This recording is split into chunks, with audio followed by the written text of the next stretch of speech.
Yeah. So I mean, because I wanted to make my own film, and I had a lot of ideas. Like, I mean, even something as like the films made before the novels written before 1923, for example, they are in the public domain. Or Yeah. what if I just make Nosferatu? Hmm. They're like an Indian version of Yeah. Nosferatu. So, I mean, it can be done, right? It's my personal interpretation of the story with the different like landscape and all those things, right? Yeah, sure. And if you set it, say, in Bhutan, and you set it Yeah, at some kind of uh, supposed worship place, and if there's some little angle, I mean, these are such broad ideas. Nosferatu was accused of plagiarism by Bram Stoker's estate, Dracula. oh yeah, So I yeah, mean, in and of itself, it's not an original idea. Before Dracula, do you know that there's a million-page novel called Varney the Vampire from the 19th century? You can find it on Project Gutenberg. It's a million words. It's a terrible book, but it was one of the biggest selling horror novels of the 19th century, because it was written in magazine serials. So it was written serially, about 2 or 3 thousand words at a time. There was something like, I don't know, 500 installments of it over the course of a decade. So if mm, all of this stuff is, vampires, which I think people need to leave vampires and zombies alone. There's too much of that crap going too on, much. right? Yeah, Right. I yeah, just get sick and tired of the infantilization of culture. It's like I'm sick and tired of just seeing nothing but things directed at teenagers and 20-year-olds. To me, yeah, as 50, I'm going to be 54 this Saturday. People in their yeah. 50s and 60s are much more interesting. People who have Mm. lived some life, even someone who's a dumb ass. I'd rather talk to someone who's a dummy at 75, because it's much more interesting to say, how can someone live 75 years and be a dumb ass, than to say, oh, Yeah. this guy's 22 and he's a dumb ass. Yeah, yeah. No, I mean, but didn't the people when you were in your 20s, didn't they say that? Oh, your generation is fucked up. We were so much better, right? Doesn't it Well, happen every generation? well, yeah, sure, and that's been going on. Yeah, every generation does, but there are some differences here and there. But yeah, every generation will say, well, the new generation is not as, is more rude. They don't work Yeah, as hard. They don't do this, and yeah, a lot of that is bullshit. But I mean, every so often there are some minor cultural things that are correct about it. I mean, yeah, if you look at say, I'm considered a Generation Xer just by about a month. yeah. So when the baby boomers here in the U.S., which were born from 45 to Uh, 64, uh, 52. yeah, I was so I.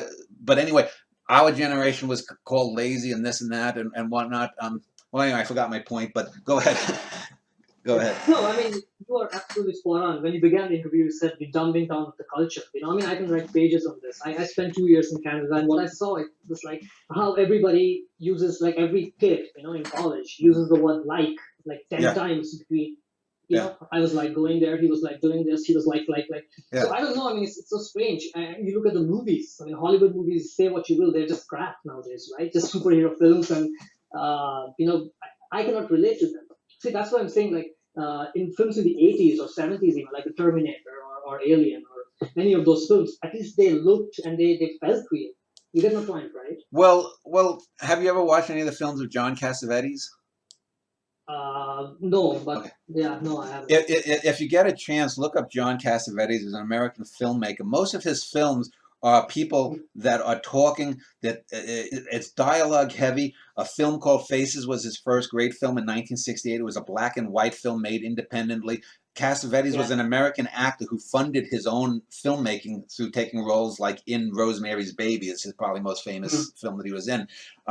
His films are adult films, not in the pornographic sense, but in the sense that it deals with people dealing with real problems like divorce, like self-esteem, like uh, how do we get along fundamentally. Ultimately, whether we're writing a science fiction novel, whether we're writing about or filming a film about this, that, or the other topic, we want to be able to connect to someone because, as I said, art translates the cosmos. So how would, for example, let's say if I wanted to do a science fiction film about a race of aliens that are inhuman, think of Yeah. that James Cameron film with the blue cat people, Yeah. but make it real with real actors and make it about something more than just an adventure or a love story. yeah, how do I relate to these characters? Well, do those characters have families? Do those characters feel envy? Do they feel mm, greed? Do they have foibles? Are there things that can connect to me that I can learn about, even though uh, the suspension of disbelief that I'm there with them on that alien planet, learning about mm, what makes them? Do they have some religious beliefs? Do they walk on fire? Maybe I did a science fiction novel that's over 500,000 words long, called the uh, well, I forget the name of it now, but The Edge of the Shown is what it's called, and mm, it has a number of things, but it takes an idea from a guy named Fred Hoyle. Fred Hoyle was a scientist that came up with the idea of the Big Bang, and he wrote a mm, famous science fiction novel called The Black Cloud, which is, what if there was an intelligent being that was just this mm, giant black cloud floating in outer space, and mm, it was sort of like a disembodied brain with neurons. That's something alien. If you look at Star yeah, Trek or Star Wars, aliens are always these humanoid looking creatures. The chances yeah, of us finding Klingons or yeah, Wookiees is next to impossible, at yeah, least in that's true. just mathematically.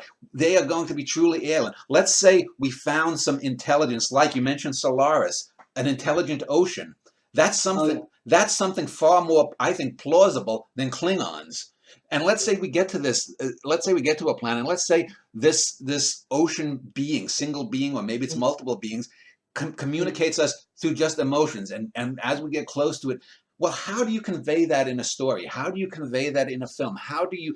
What is the emotional arc? What is the rational arc for this being?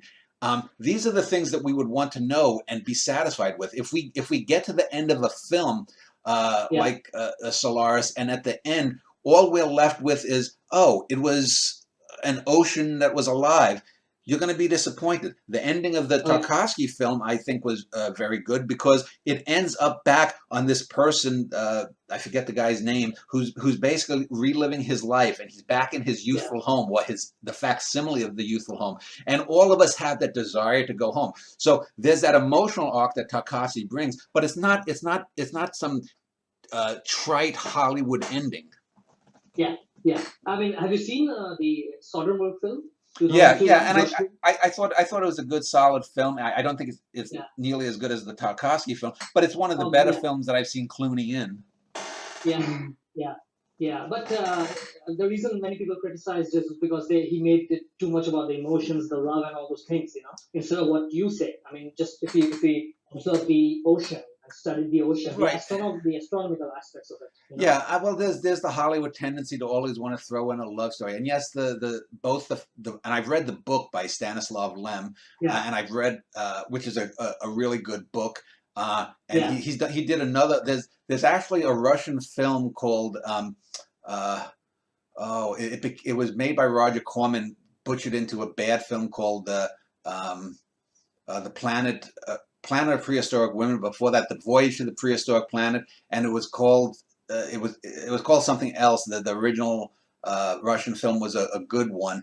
Lem had these good ideas, and the Hollywood tends to take a perfect example. I mentioned Minority Report, and mm. who's the writer that wrote that book? Philip K. Dick, right? Yeah, Dick. Dick is a great Yeah, example of someone who yeah, is an idea guy. If you ever have yeah, read Dick's short stories, they're terrible. There's no mm. characterization. Everything is trite. Everything, but he has these seeds of kernels. This is why almost every adaptation of a Philip K. Dick story yeah, is better than the actual source material, because he had no ability to expand beyond. He would come up with, oh, let's say that a soldier goes back in time and finds a yeah, box, and well, the actual story that Terminator or whatever it was based on, well, maybe that was Hall and Ellison. Ellison is very much like Dick. Both of them are yeah, idea guys.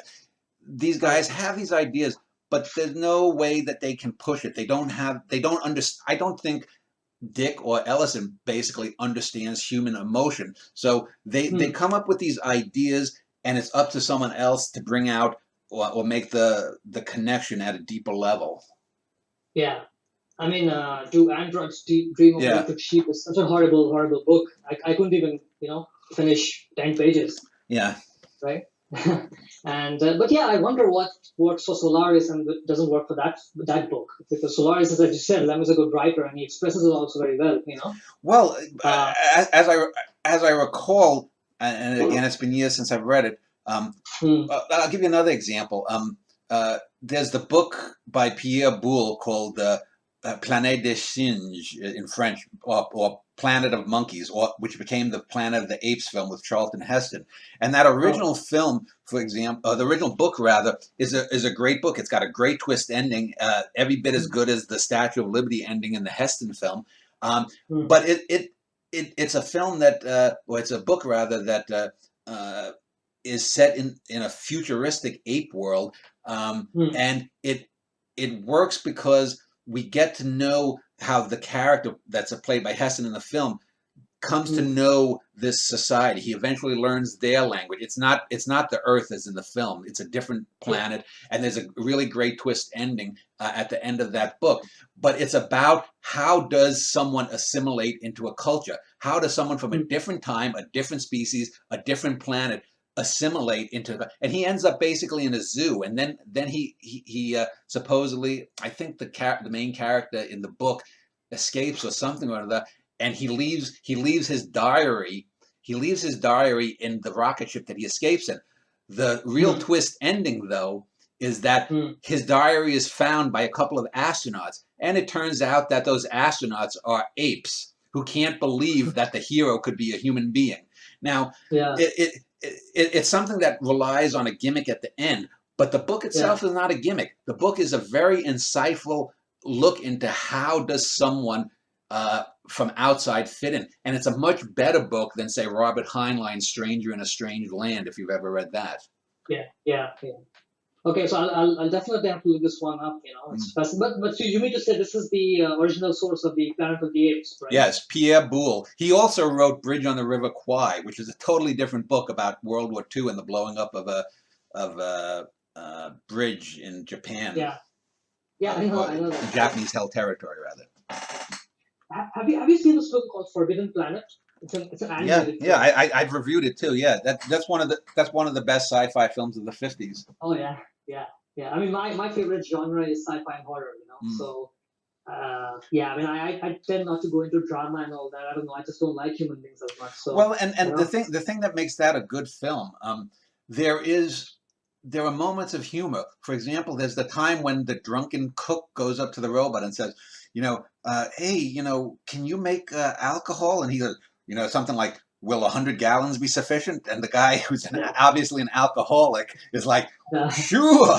And so you have those little moments. I mean, there are great things like the scenes of walking through these huge corridors of oh, this machine planet. There's the yeah, interesting thing about the Krell are non-human things, and they put it on, and it expands the mind of the Doctor Morbius, and what there's a lot of great stuff there. But what makes the film connect on an emotional level is that the characters are believable. We like the Leslie Nielsen character. The Arlene yeah, Francis character is a goddess. yeah, And Walter Pidgeon, who plays Morbius, is a credible villain because he doesn't yeah, realize he's a villain. He thinks yeah. and there's an old saying that's actually true: is that the best villains think that they're heroes. Doctor Yeah. Morbius thinks he's a hero.